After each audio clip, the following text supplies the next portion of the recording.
So that was obviously our unboxing. So let me walk you through what's going to be inside when you pick up your Oculus Quest for either $399 or $499, depending on whether or not you want 64 or 128 gigabytes of storage.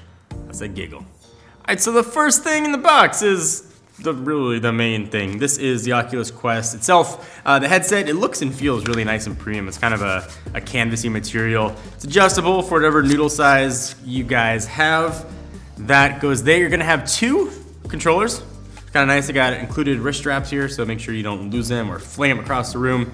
Some booklets, USB Type-C cable, power brick, 2 AA batteries, and that's all you need to get your VR on.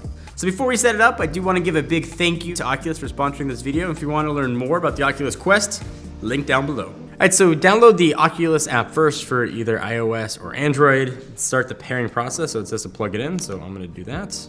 All right, I'm gonna look inside for a 5-digit code. Got a big head. All right, so I just went through, we did all the unboxing of the Oculus Quest. I'm about to put it on for the first time. Try some VR, sans cables.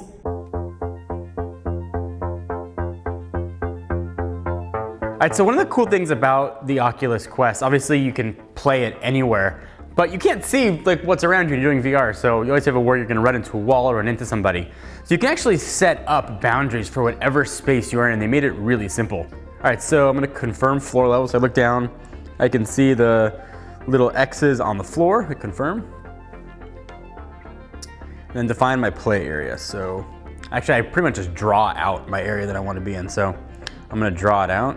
And I can see the area around me, make sure I'm not gonna run into anything. All right, so I got my play area drawn out. Not a huge area, but it'll be big enough. It's in continue. So now I hit that, I see this almost like a whole wall go up around me. So I can look around and make sure it's correctly positioned. And then as you get close to those boundaries, as you sort of walk up to it, you'll see the wall start to show up as you get there. And if you peek your head through it, the camera actually turns on so you can see what's around you. So I can see, cameras and lights, and I step back, I'm back inside of that VR space, and if I get a little closer, that wall starts to show up. So I know if I go past that, I could hurt myself or I could hit something. I have like a whole environment showing up around me. A whale swimming above me? That's cool. I think it's just like a load screen. Whoa. All right, so I'm gonna play Creed Rise to Glory. I don't know if I'm gonna be fighting Adonis Creed or fighting against Adonis Creed. There's a giant dude in front of me. Oh, I am Adonis Creed. All right. I've never looked this jacked before. All right, I'm gonna fight this dude.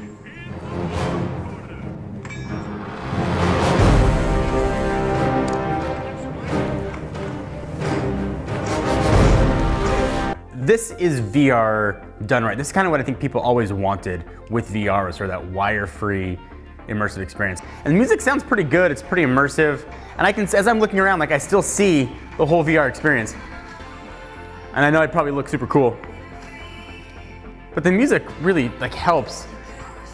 And also I can hear what's going on around me without having, noise canceling headphones on or other headphones. So it's also, I think, extra for safety too.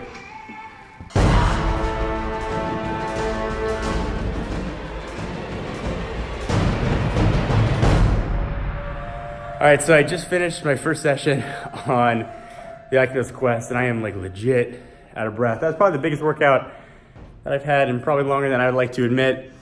Playing in Star Wars was awesome. Boxing as Adonis Creed was also awesome. Taught me that I probably want to get back into boxing, but also need to work out more.